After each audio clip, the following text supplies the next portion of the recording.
Hello, my name is Jeremy Barnes, and today I'm going to be doing a review for Loki episode 5 on Disney Plus. So, first of all, I want to say that this episode was really fun and pretty wild in terms of what was going on. Um, but it was actually like so different, in my opinion, the way that it felt compared to all the other episodes, and it kind of like threw me off a little bit.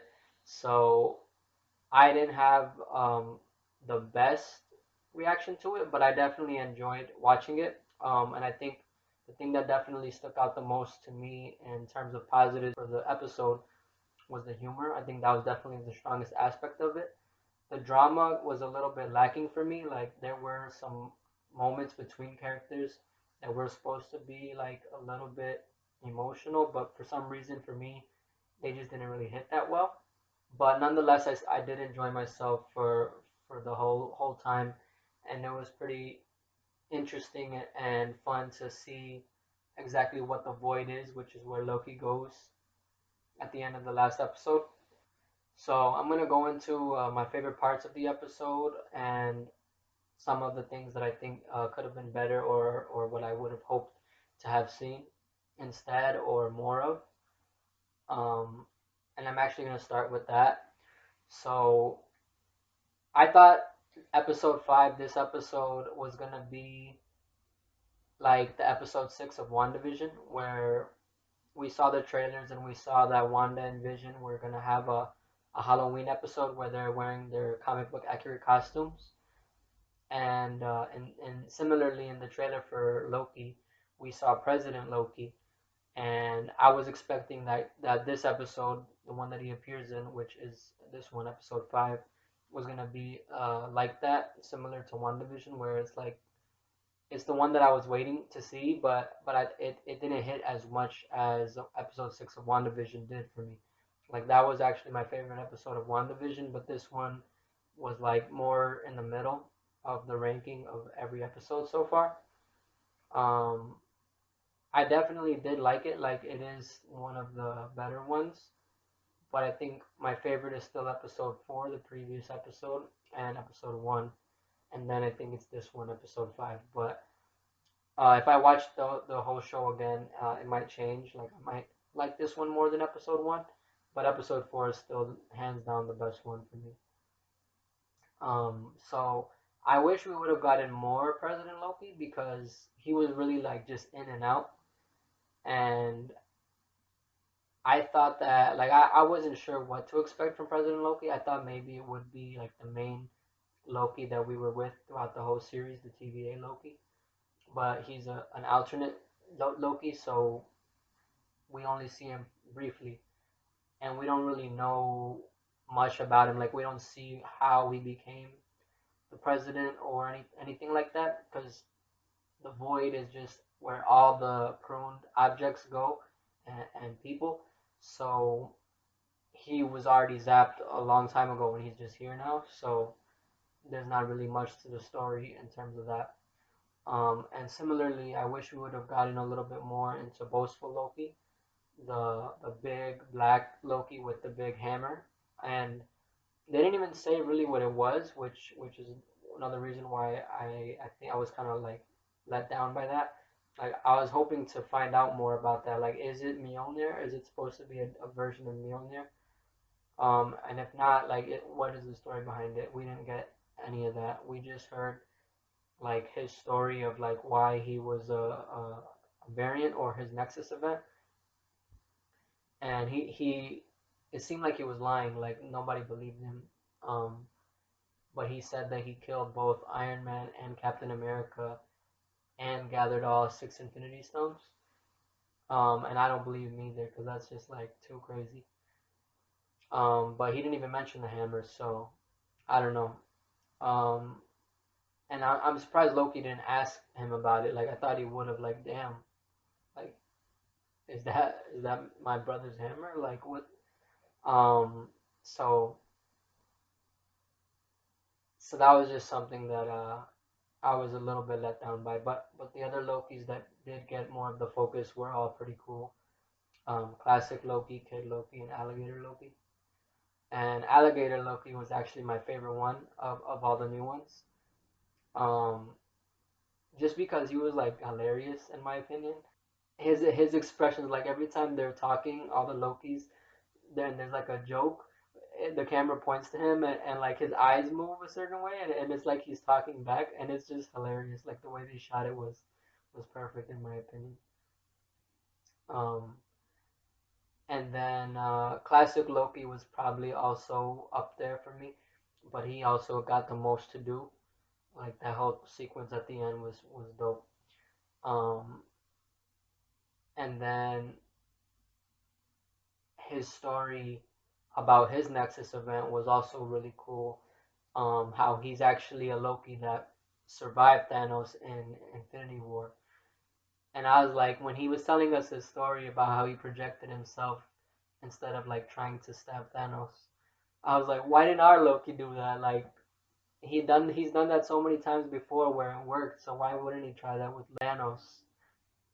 Um, but then it was interesting how he said that he like isolated himself for a long time until I'm assuming he grew this age, just on like a desolate planet.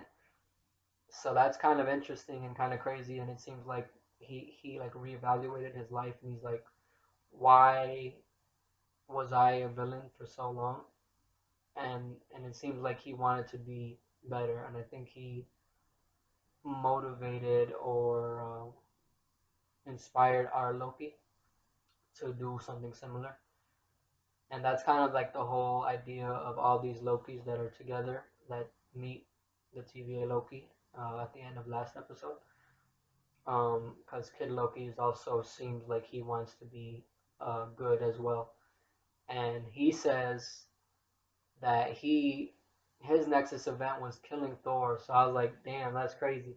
And last week I said like when we saw that shot of all the Lokis, he looked like a badass, and he was if that is what he actually did, and I do believe him.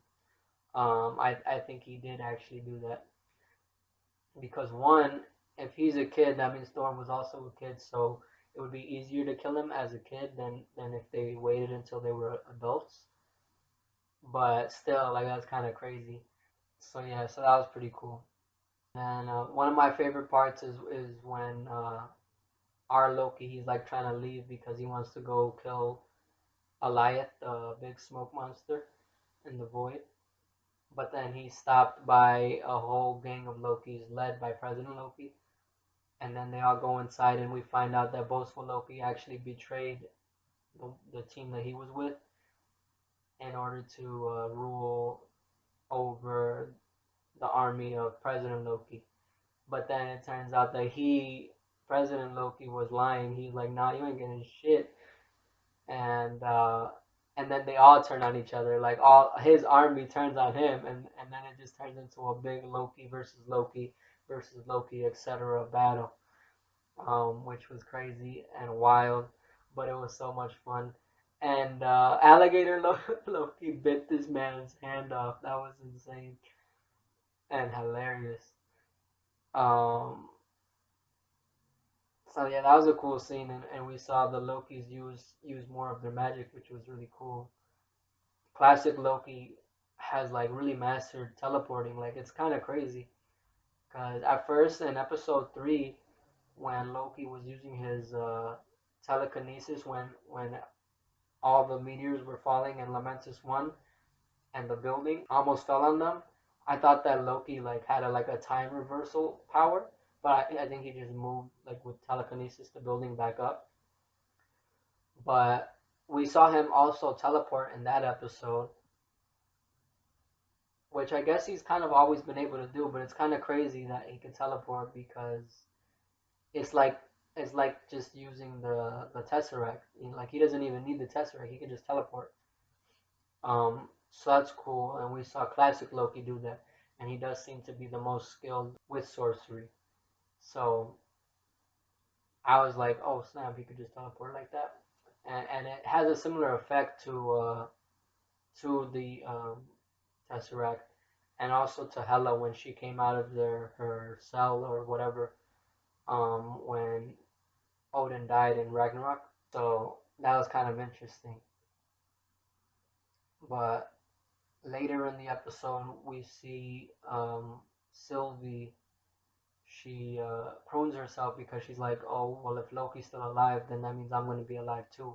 And I'll be able to meet him this way. It'll probably be the fastest way to do it.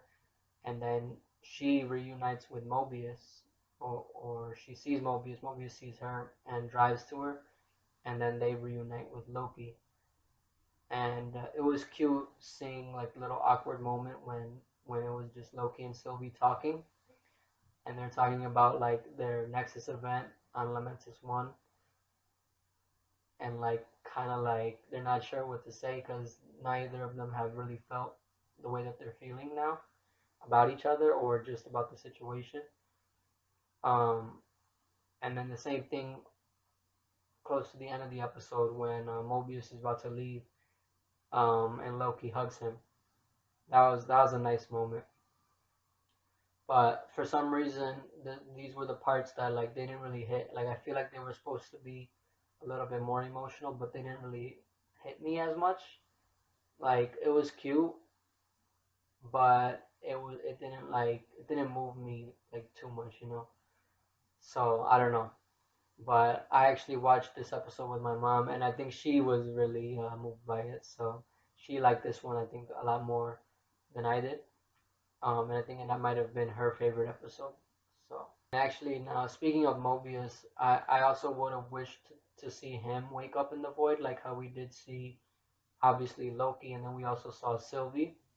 But it would have been cool to also see Mobius's reaction to like what happened, because I'm pretty sure he would have thought that he would have just died, but then he would have woken up and been like, what the hell, where am I? And like how he got to the car, or like where he even got that from. That was a funny little pizza car. But yeah, like that was another thing too. Just the way Mobius came back, like I thought it would have been a little bit, there would have been more to it. But he was just like, boom, he's there, and then like I don't know, it just felt a little bit like too easy after like the big shock of seeing him and then Loki get pruned in the last episode. But I don't know, like I don't know if there would be any way to do it better. Like the only way I guess is if they would have made the show a little bit longer, maybe to like really let those sit in.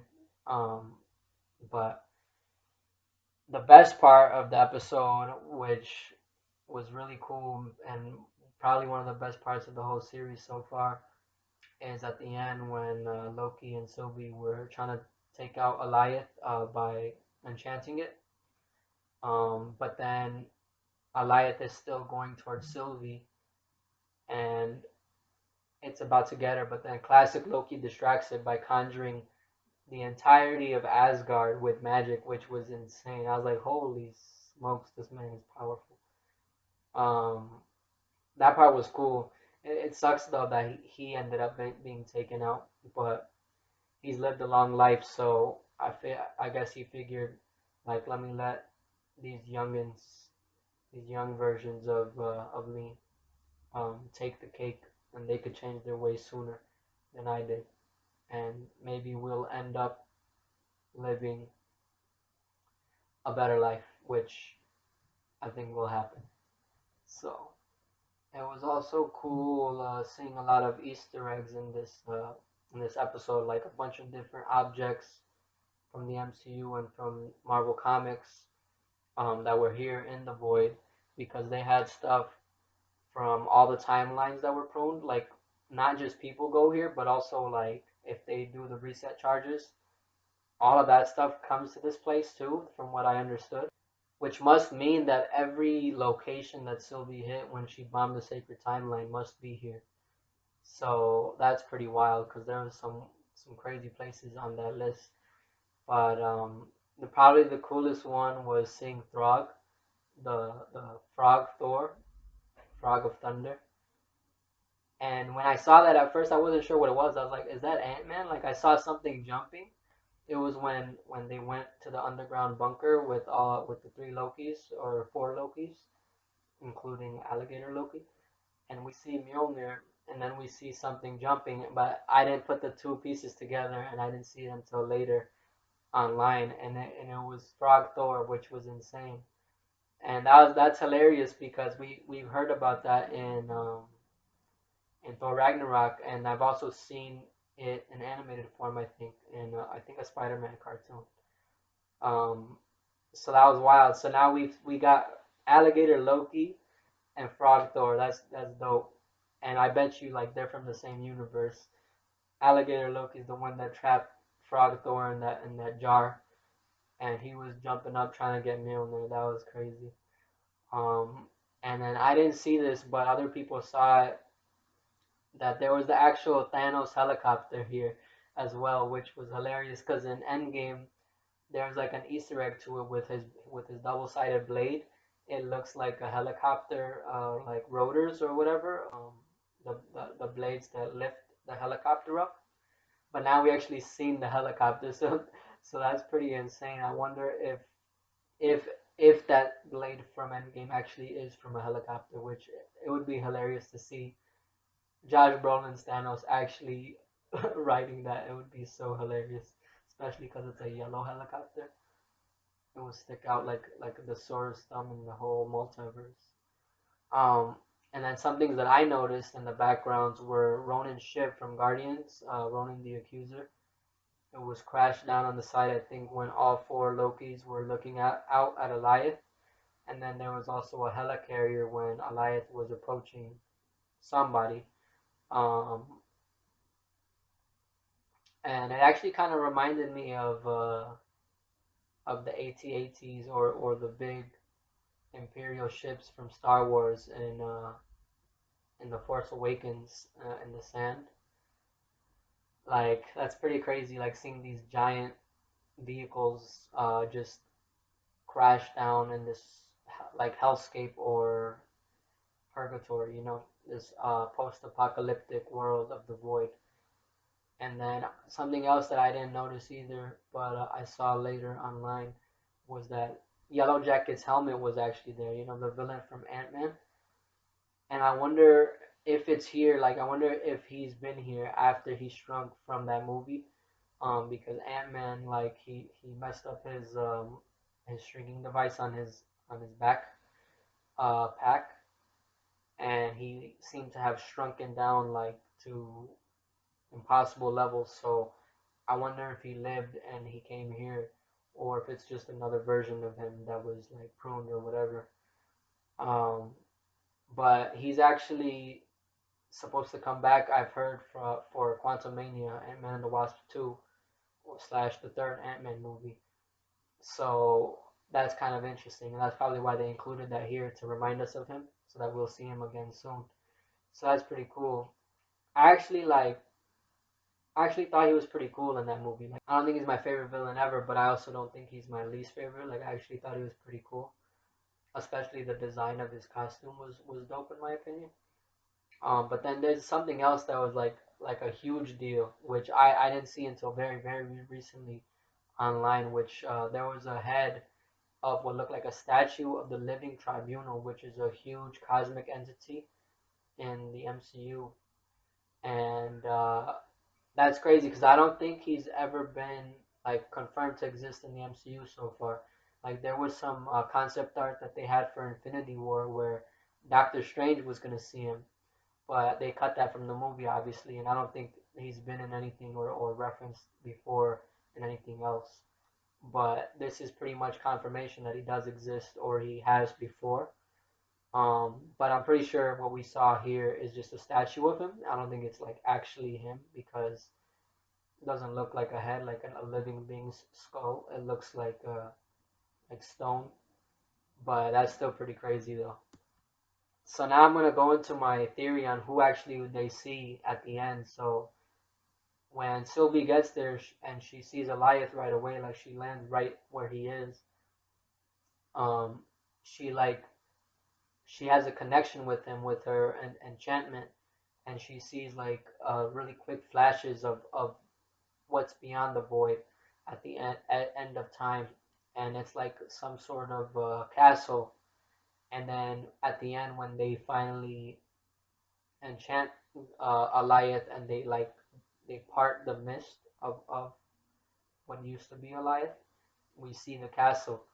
So who I think is behind everything at the TVA and who's in that castle, the King of Time himself, King the Conqueror, it's gotta be like there's just too much information now that if it's anybody else, it'll be lame. Like it would suck. Like it'll probably be the worst thing that ever happened to the MCU if it's not Kang.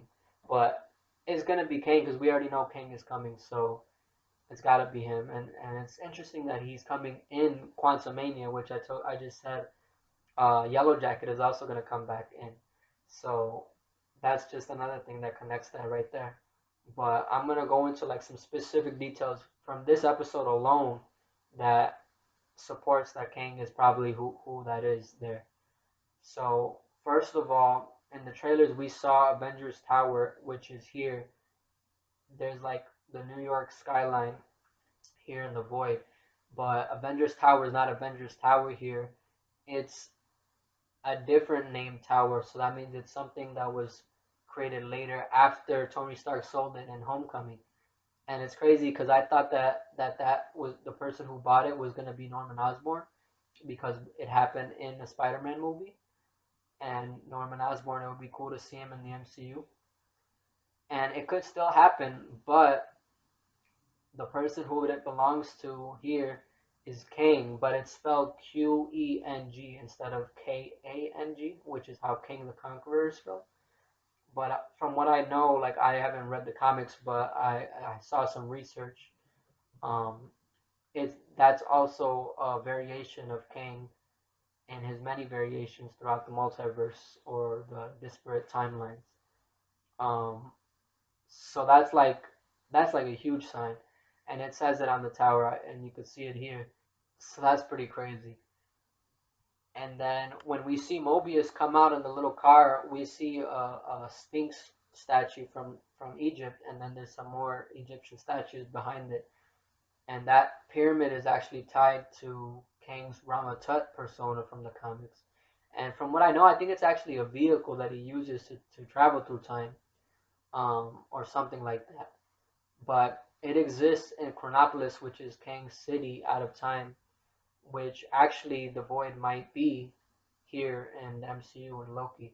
So that's pretty crazy because Chronopolis is basically like Kang's empire, and he has different parts of different times throughout history that he rules over.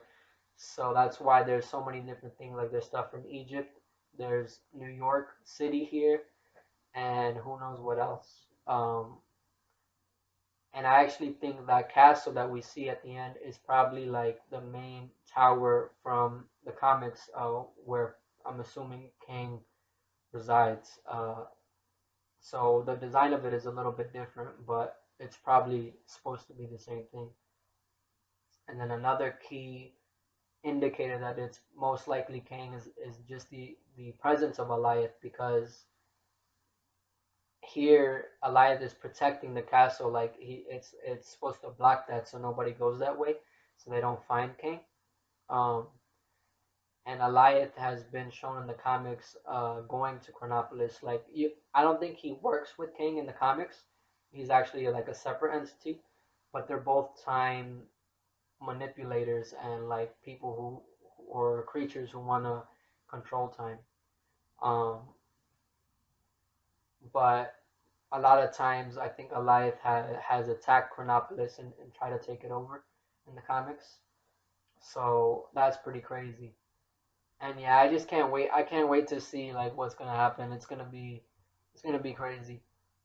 Um, if it's not King, like I said, I'll probably be pissed unless they like make it really good. Where a lot of people are thinking it'll just be another version of Loki, which at this point I don't think will be the case. I thought it might have been early on in the season, but now that we've seen all these Lokis like together and some of them team up, I think that'll kind of be lame, in my opinion. But if they make him really cool, then I don't know. I might accept it if that is what they're doing. But I highly doubt it though. It's 100% Kang. Like I'm super positive about that. That thing that we saw in the trailer that I've also mentioned in previous videos, where at first I thought it was Asgard, like a destroyed Asgard. That's actually probably this castle that we're seeing here at the end of this episode. And Loki and Sylvie are gonna go and look around inside and hopefully find something or someone. Um, I feel like Kang has to make an appearance, but if he doesn't, like if he's not there, and we just like find out who it is, and like there's like a tease to him, I think I'll probably be okay with that. But I feel like he's gonna make an appearance, and that'll be dope. Like I wasn't expecting to see Kang this early, but I definitely wouldn't complain if we do. So that's gonna be dope. And it also looked like in the background of the castle, like that might be the sacred timeline itself, which makes sense that he's there, like where it's actually happening, because he said that the timekeepers, like the TVA said that the timekeepers are like basically plotting the end of time, and that's where he is. He's plotting it, which I wonder if that is what he's doing, if they're actually gonna like show us how that looks physically. But either way, it'll be cool. And in the trailer for the mid-season uh, trailer for the series, there was also like this flash where it looked like traveling through time or through space, like the Bifrost and other versions that we've seen. And it looks like there might even be other timelines as well, interlinked with it. So if we see that, that'll be pretty cool as well. But I'm glad that we'll be seeing another version of Loki soon after this show and the What If show, um, that we didn't see here. Like another thing that we haven't seen yet in the show, which was in the trailers, was like King of Asgard Loki, where he's back on Asgard and it looks like he's ruling over it. So like I don't know if we'll see it in this next episode, but it could have been that they just shot it and they just didn't use it in the show, and so they just put it in the trailers. Um, but it could also maybe be like a post credits thing where it's like a tease for season two, which I feel like this show will have and should have a season two, and it can because it doesn't seem like the story will be finished yet, and because it's a multiverse thing, it could go on forever, which I'll be happy with. So I'm excited for the next episode, the finale. Hopefully, it doesn't disappoint. So far, the WandaVision finale, it did kind of disappoint me a little bit. The Falcon and the Winter Soldier one was amazing. So I'm hoping this one is on that side. I hope it knocks everything out of the water. And I'm also hoping to see Spider-Man No Way Home trailer soon. Maybe next week after the finale of Loki, we'll finally get it. But that's all I'll say for now. Can't wait to talk to you next week. Thank you for watching my video, and peace.